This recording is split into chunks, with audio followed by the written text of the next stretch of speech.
I accept literally the saying that all the world's a stage, and I believe that God plays all the parts. The purpose of the play? To transform man, the created, into God, the creator.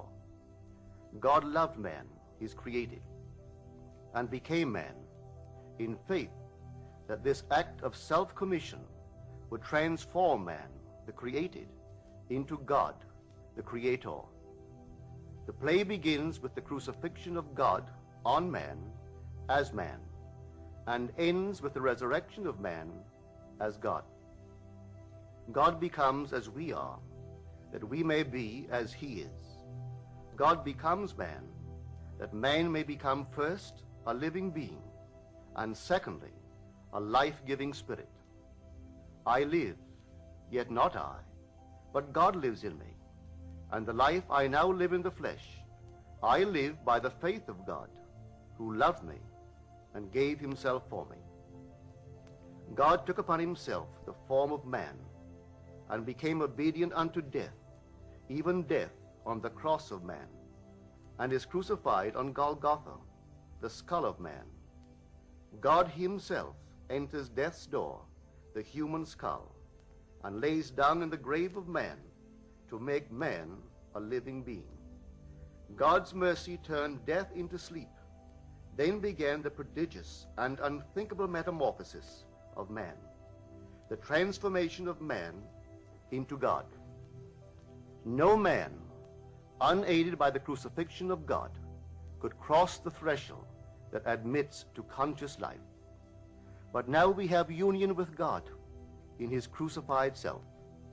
He lives in us as our wonderful human imagination.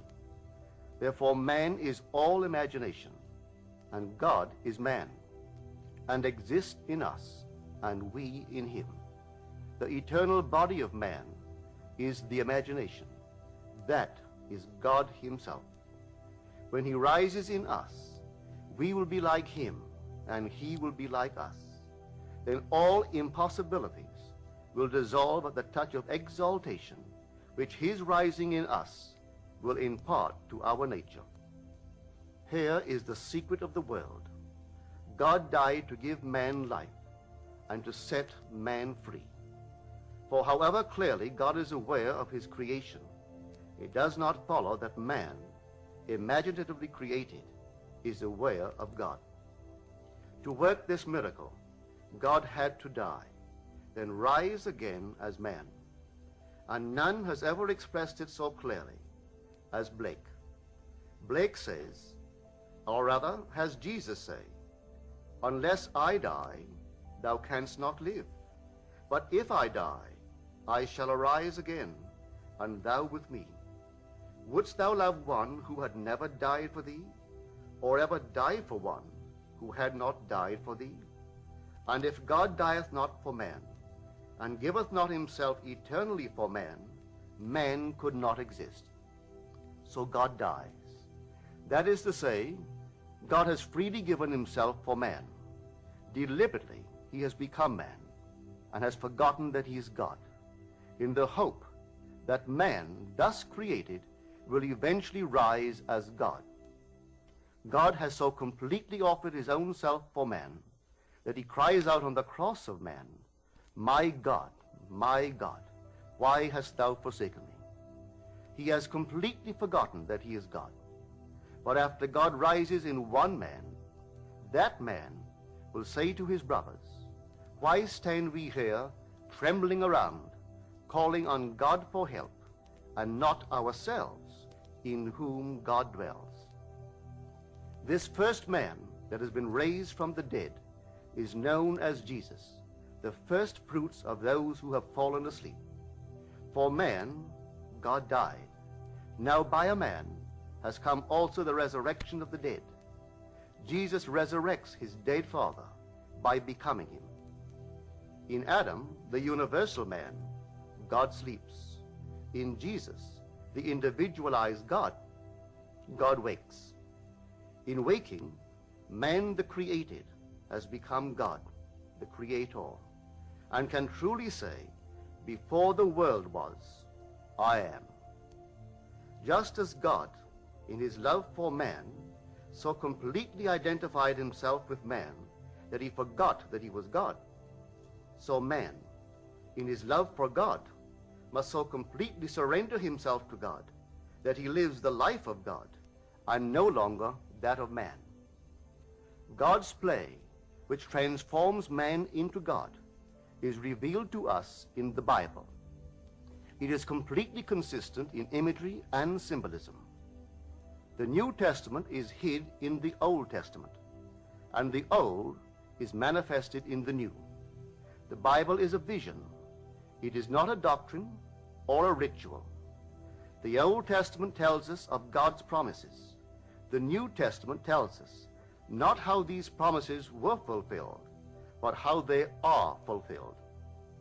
The central theme of the Bible is the direct, individual, mystical experience of the birth of the child.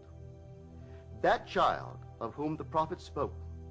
To us a child is born, to us a son is given, and the government will be upon his shoulder, and his name will be called Wonderful Counselor, Mighty God, Everlasting Father, Prince of Peace.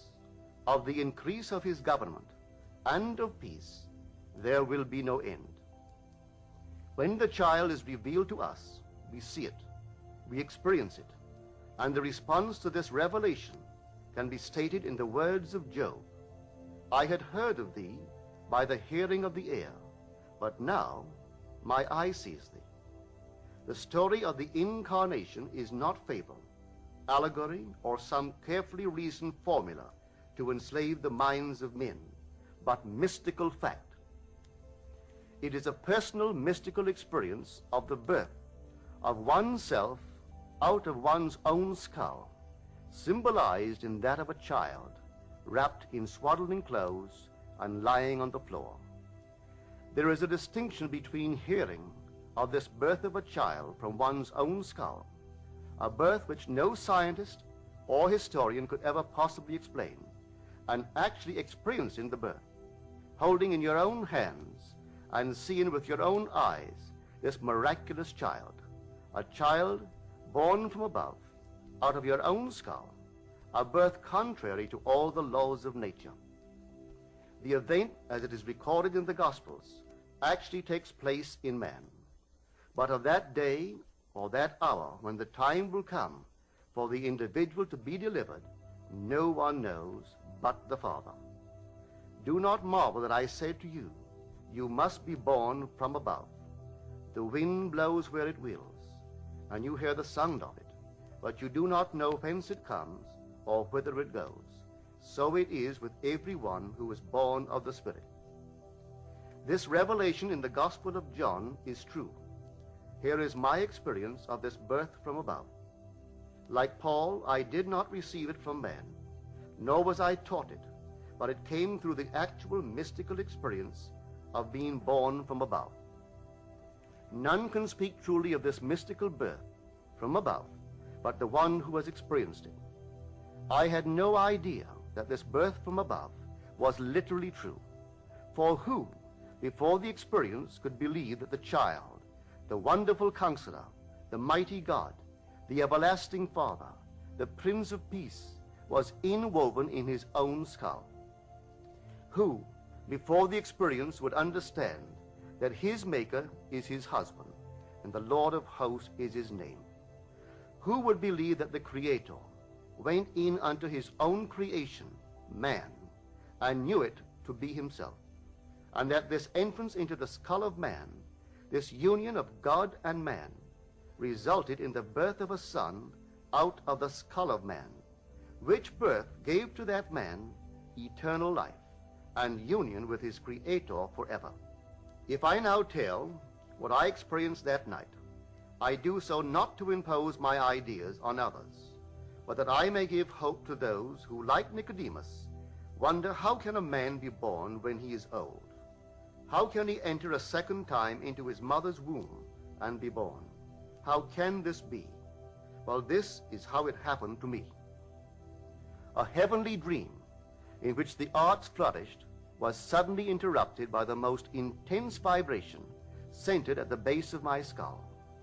Then a drama as real as those I experience when I am fully awake began to unfold. I felt myself within my skull, trying to force my way out through its base. Something gave way, and I felt myself move, head downward, through the base of my skull. I squeezed myself out, inch by inch. When I was almost out, I held what I took to be the foot of the bed and pulled the remaining portion of me out of my skull. There on the floor, I laid for a few seconds. Then I rose and looked at my body on the bed. It was lying on its back and tossing from side to side like one in recovery from a great ordeal. As I contemplated it, hoping that it would not fall off the bed, I became aware that the vibration which started the whole drama was not only in my head, but now was also coming from the corner of the room. As I looked over to the corner and wondered if that vibration could be caused by a very high wind, a wind strong enough to vibrate the window, I could not believe that the vibration which I still felt within my head was related to that which seemed to be coming from the corner of the room. Looking back to the bed, I discovered that my body was gone, but in its place sat my 3 oldest brothers. My oldest brother sat where the head was. My second and third brothers sat where the feet were. None seemed to be aware of me, although I was aware of them and could discern their thoughts. I suddenly became aware of the reality of my own invisibility. I noticed that they too were disturbed by the vibration coming from the corner of the room. My third brother was the most disturbed and went over to investigate the cause of the disturbance. His attention was attracted by something on the floor, and looking down, he announced, "It is Neville's baby." My other 2 brothers, in most incredulous voices, asked, "How can Neville have a baby?"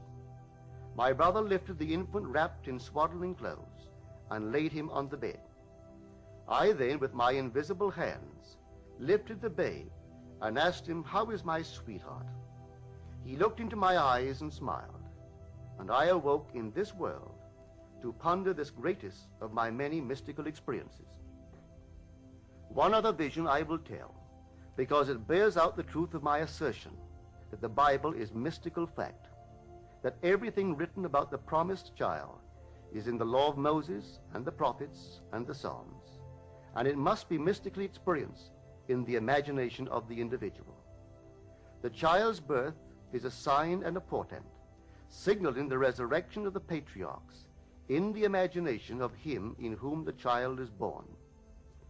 6 months after the birth of the child, a vibration similar to the one which preceded his birth started in my head. This time, its intensity was centered at the top of my head. Then came a sudden explosion, and I found myself in a modestly furnished room. There, leaning against the side of an open door, was my son David of biblical fame. He was a lad about 12 years old.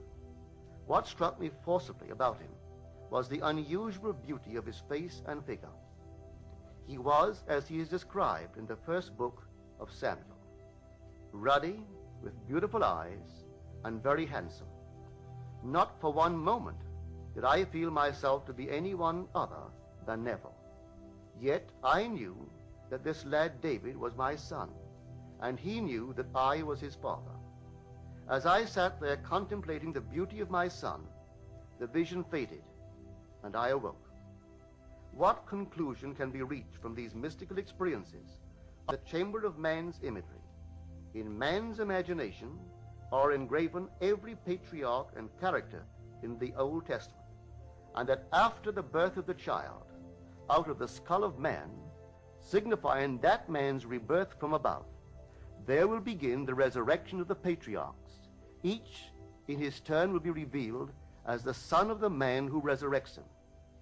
When all are resurrected from the dead, that man in whom they are resurrected will know himself to be of the Elohim, the God who became man, that man may become God.